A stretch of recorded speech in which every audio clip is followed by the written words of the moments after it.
Let's listen to what they're saying. अलग बताने की आवश्यकता नहीं है। बहुत दिनों से हम मिलना चाहते थे और बीच में मैंने जैसे कहा कि पूरे देश में से जो प्रमुख नेतागण हैं वो संपर्क करना चाहते हैं, कर भी रहे हैं। मेरी बात हो रही है और अपने देश को अधिक मजबूत बनाने के लिए हम मिलकर क्या कर सकते हैं, यही हमारे बीच में एक जो विचारधारा कहते हैं वही विचारधारा है कि देश को अधिक मजबूत कैसे बनाया जाए। खैर, मैं तो हमेशा आपके साथ बातें करते रहता हूं, आगे भी करूंगा, लेकिन मैं अरविंद जी को कहूंगा, विनती करता हूं कि अरविंद जी आप आए हो, आप बताइए। सब लोगों को मेरा नमस्कार। सबसे पहले मैं उद्धव जी का बहुत बहुत शुक्रिया अदा करता हूं कि आज उन्होंने मुझे, भगवंत मान साहब को, संजय सिंह को, राघव चड्ढा जी को, हम लोगों को अपने निवास स्थान पे चाय पे आमंत्रित किया और उनके साथ काफ़ी विषयों के ऊपर चर्चा हुई।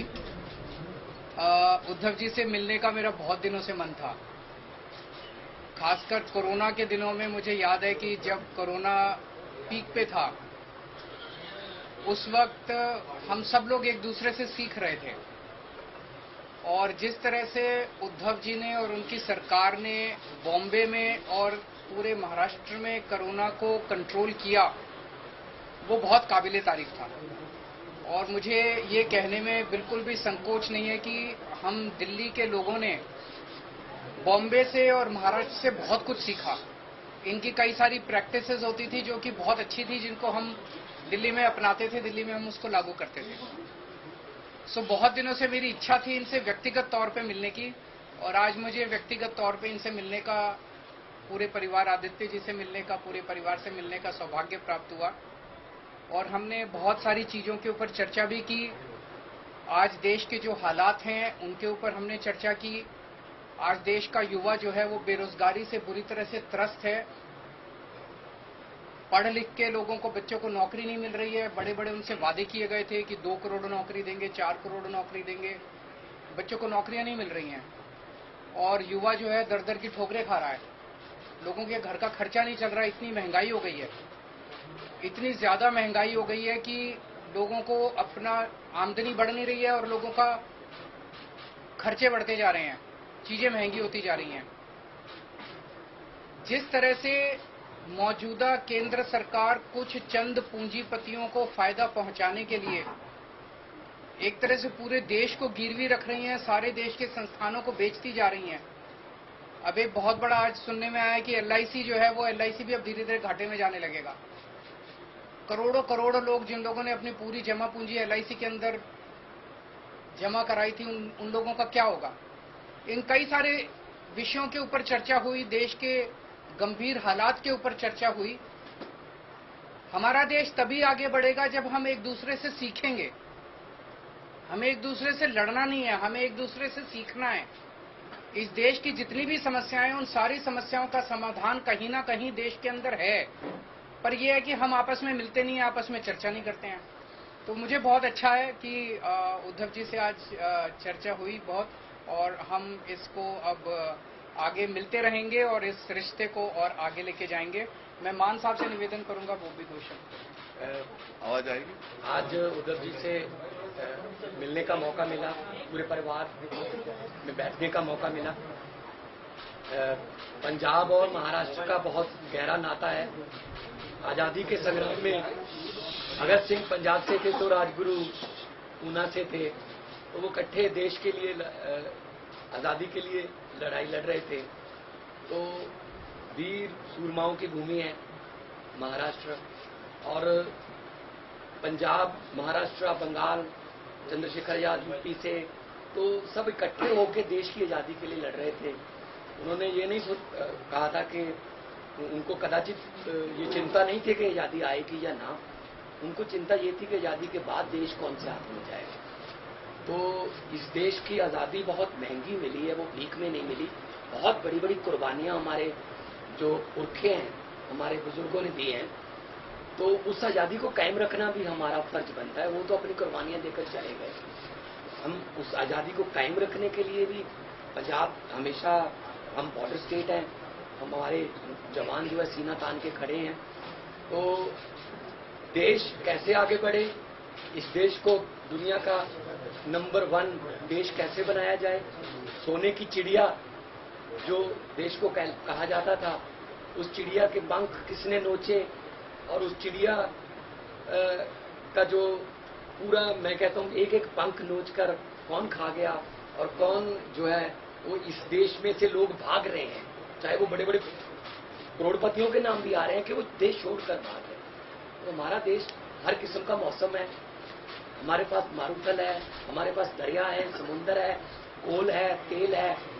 बस सच्ची नीयत वाले लोग अगर इकट्ठे हो जाएं तो इस देश जैसा धरती पे कोई देश नहीं है।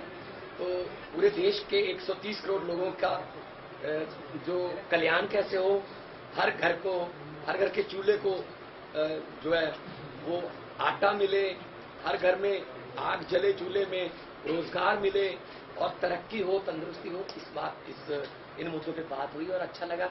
मैं धन्यवाद करना चाहता हूँ एक बार फिर उद्धव जी का और उनकी फैमिली का कि उन्होंने हमें यहाँ बुला के मान सम्मान दिया। आप आते रहिए। बीएमसी चुनाव को लेकर कुछ बात हुई है क्या? आपकी पार्टी भी काफी तैयारी कर रही है बीएमसी चुनाव लड़ने के, इसके बीच में कुछ बात हुई है? इस देश में एक पार्टी है जो 24 घंटे चुनाव की सोचती है। हम 24 घंटे चुनाव की नहीं सोचते, हम देश की सोचते हैं। हमारे सामने देश है, हमारे सामने इस देश के बेरोजगार युवा हैं, हमारे सामने किसान हैं, हमारे सामने वो गृहिणी है जिसका पति हर महीने पैसे ला के देता है और उसका खर्चा नहीं चलता। 20 तारीख के बाद उसको पता नहीं अगले 10 दिन कैसे बीतेंगे। उन मुद्दों के ऊपर चर्चा हुई। जब चुनाव आएंगे चुनाव की भी चर्चा करेंगे, पार्टी हैं, हम चुनाव तो लड़ेंगे, उस टाइम चुनाव की भी चर्चा करेंगे, पर हम उस पार्टी की तरह 24 घंटे चुनाव की बात नहीं करते।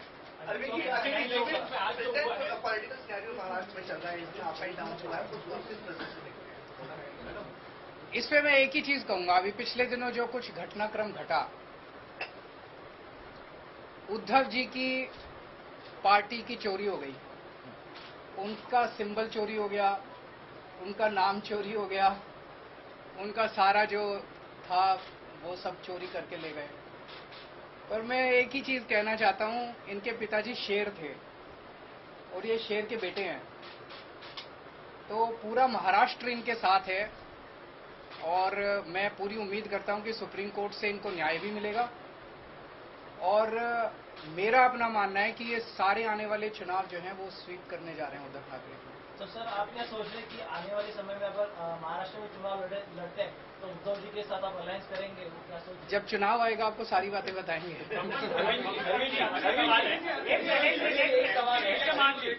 बहुत वॉयलेंस देखने को मिला है फिर से और कई फायर भी हो गए, इस तरह की खबर है स्टैंडिंग कमेटी इलेक्शन में लग रहा है। मैं क्या बताऊं, ये तो आप उनसे पूछिए।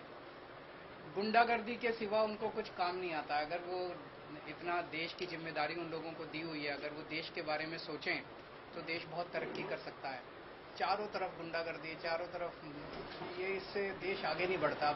हम आपस में क्यों लड़ते हैं? हम आपस में इतनी गुंडागर्दी क्यों कर रहे हैं ये लोग? भाई, जब दिल्ली की जनता ने 134 सीट हमको दी, 104 सीट उनको दी, तो मेयर तो हमारा ही बनना चाहिए। 2.5 महीने से मेयर ही नहीं बनाया, डिप्टी मेयर तो हमारा बनना चाहिए, स्टैंडिंग कमेटी तो हमारी होनी चाहिए, बना ही नहीं रहे, रोज लड़ते हैं। बताओ, मेयर का चुनाव कराने के लिए अगर हमें सुप्रीम कोर्ट जाना पड़ेगा तो ये तो दुख की बात है। अरविंद जी, एक सवाल ये था कि विपक्ष के नेता लगातार आरोप कर रहे हैं कि सेंट्रल एजेंसियों का इस्तेमाल किया जा रहा है। दिल्ली का सिनेरियो, महाराष्ट्र का सिनेरियो, इस विषय पे आपकी उद्धव जी से कुछ गंभीरता से डिस्कशन हुआ है? देखिए, कायर लोग इस्तेमाल करते हैं। ईडी और सीबीआई और ये सारी एजेंसीज का इस्तेमाल कौन करता है? कायर लोग करते हैं। करने दीजिए उनको, उन्हें हमसे डर लगता है तभी तो करते हैं। आपके घर ईडी नहीं आई, आपके घर सीबीआई नहीं आई, इनके घर आती है, मेरे घर आती है। परसों ये कह रहे हैं मनीष सिसोदिया को गिरफ्तार कर लें, हमें कोई फर्क नहीं पड़ता। जनता देख रही है। अंत पंत में सच्चाई की जीत होती है, झूठ झूठ होता है, सच्चाई की जीत होती है। भगवत मान जी, आपसे सवाल है, जिस प्रकार से पंजाब में हिंसा हुई है, नाला पुलिस स्टेशन को जो है वो अपराध कर लिया गया, उसके बाद वहां पर पुलिस वालों को भी पीटा गया, एक एफआईआर ने रजिस्टर हुई है, क्या कुछ कहेंगे? देखिए, आप लोगों के पास यहाँ गलत सूचनाएं हैं। लॉ एंड ऑर्डर पंजाब में कंट्रोल में है, पंजाब पुलिस सक्षम है और पंजाब का जो सोशल बॉन्डिंग है उस पर गोलियां भी चली 10 साल, बम भी फूटे, लेकिन पंजाब का जो भाईचारा है आपस में, वो लोग मिलके रहना पसंद करते हैं। अमन शांति वाला हमारा स्टेट है और बहुत बड़ी बड़ी इंडस्ट्रीज अब वहाँ पे इन्वेस्ट करने लगी हैं, क्योंकि पहले किसी खास फैमिली के साथ एमओयू होता था, अब पंजाब के 3 करोड़ लोगों के साथ जो है वो एमओयू हो रहा है। पंजाब को नंबर 1 स्टेट हम बनाने में अपनी तरफ से हमारी गारंटी थी। जब अरविंद जी और हम सारी टीम चुनाव प्रचार कर रहे थे, तब हम गारंटियां दे रहे थे, बिजली बुक्स की गारंटी, कच्चे मुलाजिम को पक्के करने की गारंटी, रोजगार की गारंटी। तो मैं तो मतलब यही कहूँगा कि लंबे सफर को मीलों में मत बांटिए, कौम को कबीलों में मत बांटिए। एक बहता दरिया है मेरा भारत देश,